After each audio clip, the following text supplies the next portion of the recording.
Tapi kemarin pihak Polda Metro Jaya sudah menetapkan bahwa Richard Lee akan segera disidangkan di Pengadilan Negeri Banten. Itu bagaimana? Ya, kalau di pengadilan negeri di Tangerang kali ya, bukan di Banten. Itu karena lokus yang dilaporkan itu tempatnya di Tangerang. Ya, jadi kalau nanti seandainya kalau nanti berkas perkara ini P21, ya tuntutannya di sana. Tapi kan kita masih yakin ini masih bisa. Kemarin juga pelimpahan berkasnya seperti apa sih Bang? Mungkin dari Polda sendiri, kan Polda sudah menyatakan pelimpahan berkasnya ke Kejati. Pelimpahan berkas itu masih tahap 1 ya. Tahap 1 itu baru BAP tersangka dengan BAP saksi ya, dan dokumen-dokumen lain. Kalau tahap 1 itu setelah diterima oleh jaksa, mereka akan menerbitkan namanya P18. Itu berkas tahap 1 telah diterima oleh jaksa. Nah, setelah itu jaksa peneliti Kejati Banten memiliki waktu 7 hari untuk meneliti berkas. Jika terdapat unsur yang menurut mereka ini masih kurang bukti atau kurang keterangan, maka mereka akan terbitkan namanya P19. Itu berupa petunjuk.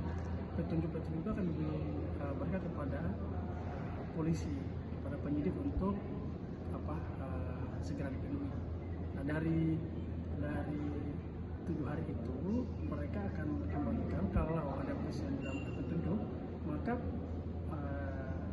penyidik punya waktu 14 hari untuk memenuhi petunjuk-petunjuk. Bang, sejauh ini mungkin pelimpahannya sudah sampai mana? Pelimpahan berkas-berkasnya, selain dari pengumpulan berkas ke BAP tersangka dan saksi-saksi. Yang kita tahu ya, ini informasi ini kita juga baca di media ya, bahwa penyidik baru tahap 1 itu kemarin kalau nggak salah ya, kemarin. Berarti ya baru diterima ya paling dia baru masuk di bagian admin gitu kan, karena hari ini udah libur kan ya, gitu. Masa tahanan Richard Lee juga diperpanjang menjadi 40 hari. Mungkin dari Richard Lee sendiri bagaimana Bang? Ini kan diperpanjang lagi dan akan kemungkinan jadi setelah 40 hari akan diperpanjang lagi. Kalau perpanjang itu kan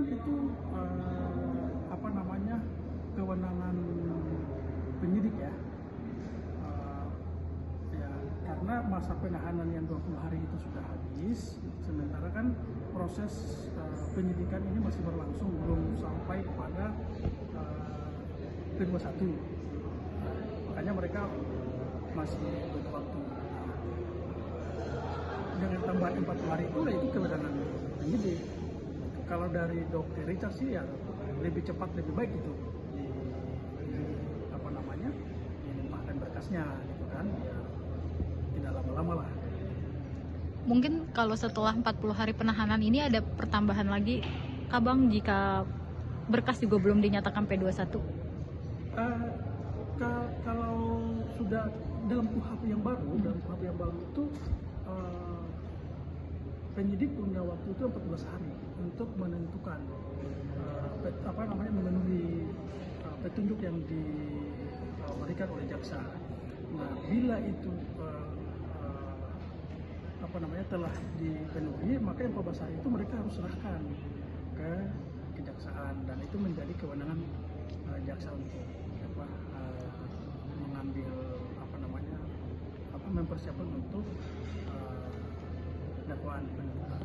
Berarti bisa dikatakan DRL ini udah siap ya Bang untuk disidangkan ya?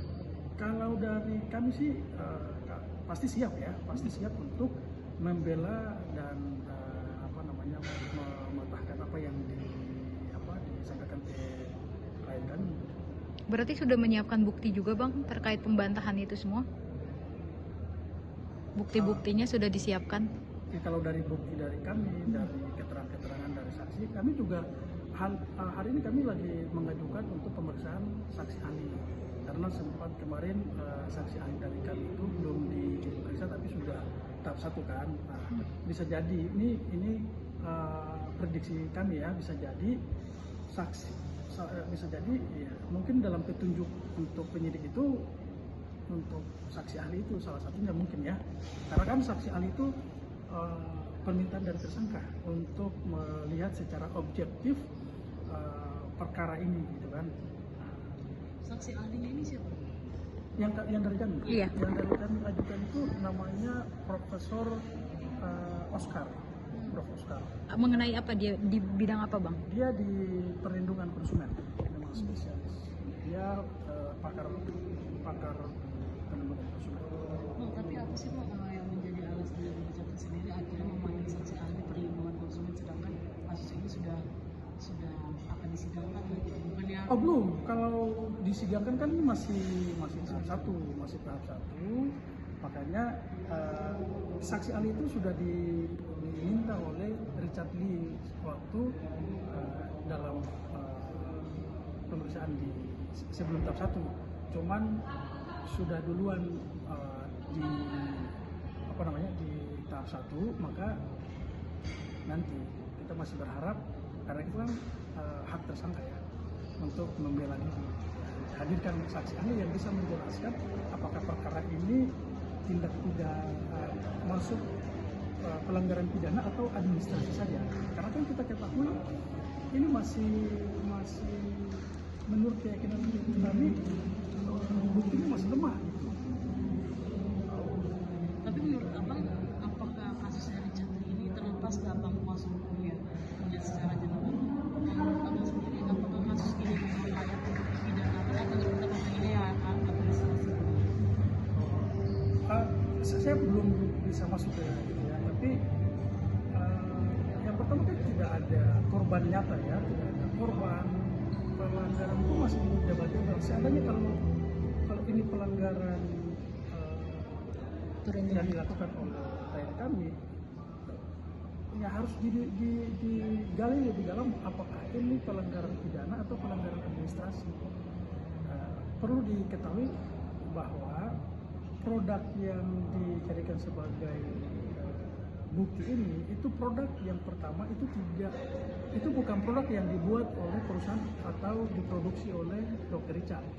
Itu produk milik vendor. Itu dulu, itu yang harus. Yang kedua, produk-produk itu dia BPOM. Itu dia punya izin edar, sehingga apa yang di-endorse oleh Dr. Richard itu adalah produk yang dimiliki izin. Dan dokter juga kemarin mengatakan dengan statement Abang ini justru memberikan celah buat yang soal produk BPOM ini sudah tidak dijual. Celah di mana? Saya juga kurang ini dalam, karena ya dokter bukan penyidik gitu, dia nggak punya kewenangan dan kapasitas dia.